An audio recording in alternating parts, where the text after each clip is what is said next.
ক্ষমা চাইলাম জীবনের গুনাহ ক্ষমা যদি না করো, কবে জানি মৌতের চিঠি দিয়ে আজরাইল পাঠাইয়া দাও, কবে জানি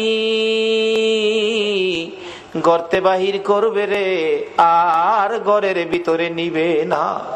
উঠানের কিনারে পর্দা টানাইয়া জীবনের শেষ গোসল করাবে রে। আদুরের সন্তানেরা ঘরের বারিন্দায় দাঁড়ায়া দাঁড়ায়া কাঁদবে আর ডাকবে, বাবা গো পর্দার ভিতরে কিসের গোসল করো গো বাবা। মা টাইনা টাইনা বুকে জড়াবে, আইরে আমার এতিম,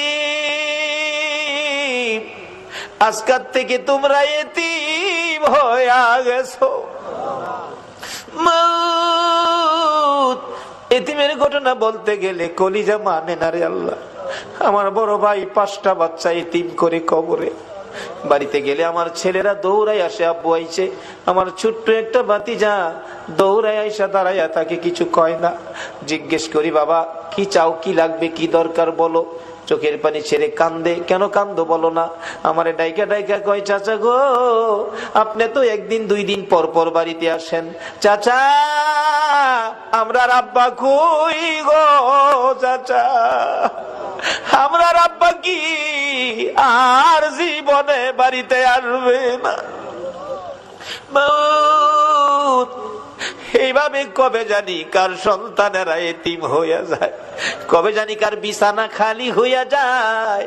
ওই দিন আসার আগে তোমার ঘর মসজিদের পক্ষ থেকে আয়োজিত মাহফিলে আমরা যারা হাত বাড়াইছি গো, ফিরাইও না ঘুরাইও না, আমরা তুমি মাফ করে দাও। আল্লাহ জীবনের গুনাহ মাফের আসার দরখাস্তের পর আরেকটা দরখাস্ত করি, তুমি কিন্তু রাগ হইও না। আমি জানি না হাজার হাজার মানুষ এত রাত পর্যন্ত বসে হাত বাড়াইছে, টাকা চাইলে লোকেরা জায়গা, আজকে লোকগুলো গেল না, বসে রইল। আমি জানি না রে কার মনে জানি কি দুঃখের পাহাড়, কার মনে জানি ব্যথা। হুজুর আমরার মা নাই গো, মা নাই।